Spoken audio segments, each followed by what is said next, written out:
This is my presentation on the literary features of the Gospel Luke.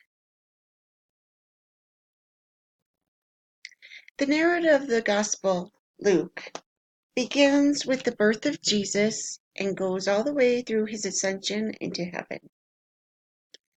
However, it is not chronological in order. It doesn't go straight from the birth of Jesus all the way through the ascension. It skips around and tells different stories along the way.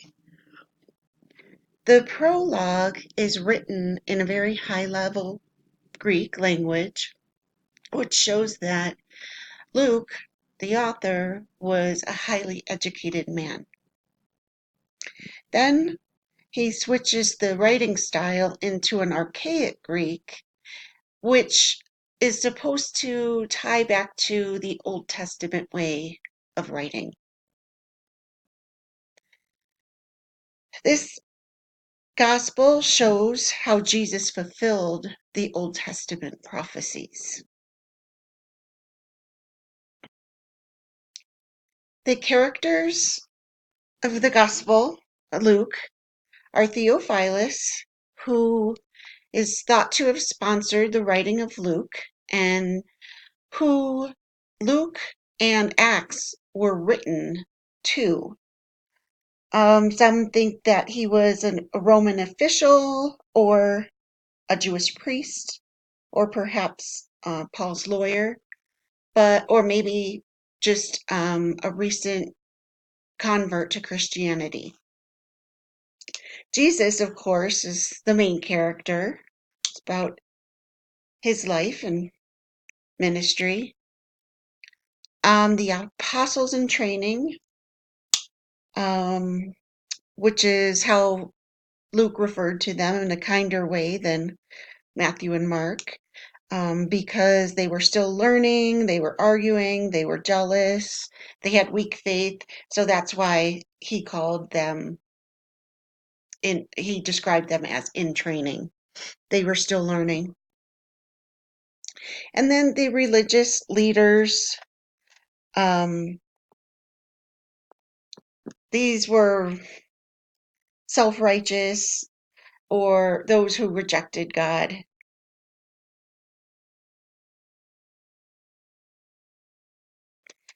The setting has a heavy focus on Jerusalem. The gospel begins in Jerusalem, which they call the city of destiny. It begins in Jerusalem when the angel Gabriel appears to Zechariah, and he told him that Elizabeth would have a baby and name him John. Then the setting is Jesus's ministry, his time in ministry in Galilee. And a big part of the setting is the journey to Jerusalem, which they call the travel narrative. And it consists of 10 chapters of this gospel.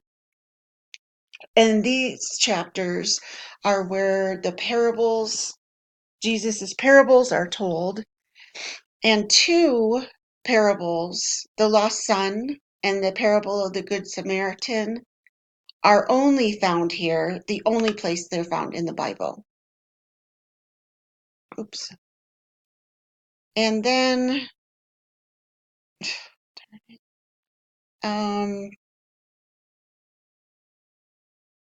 back in Jerusalem, after Jesus' ascension, is where this gospel ends, the setting, and this is when the disciples are praising God for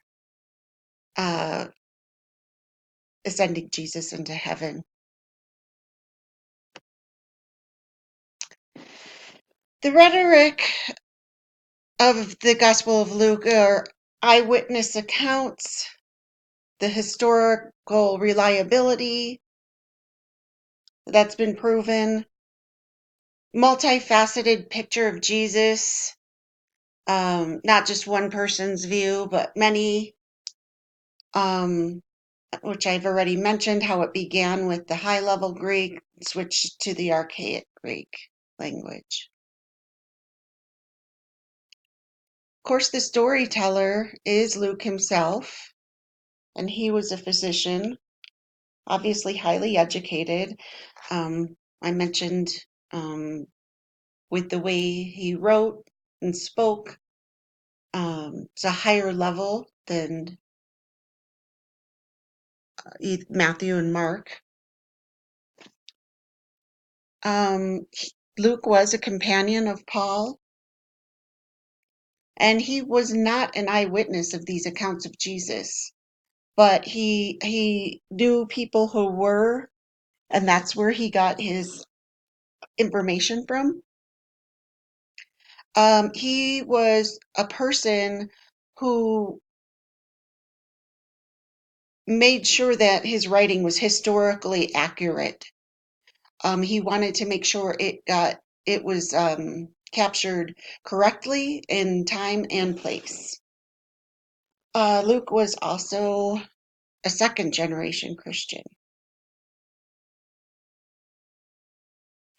The structure of the gospel is not chronological, which I mentioned before.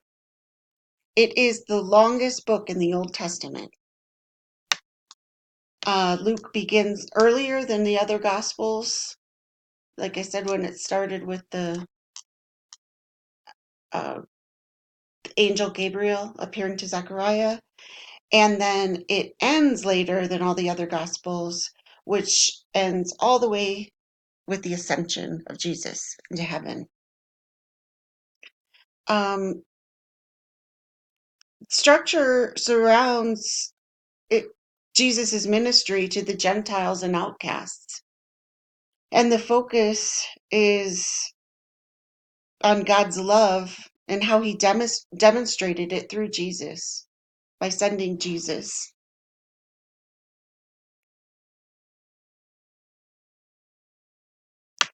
These are my sources, and that wraps up my presentation.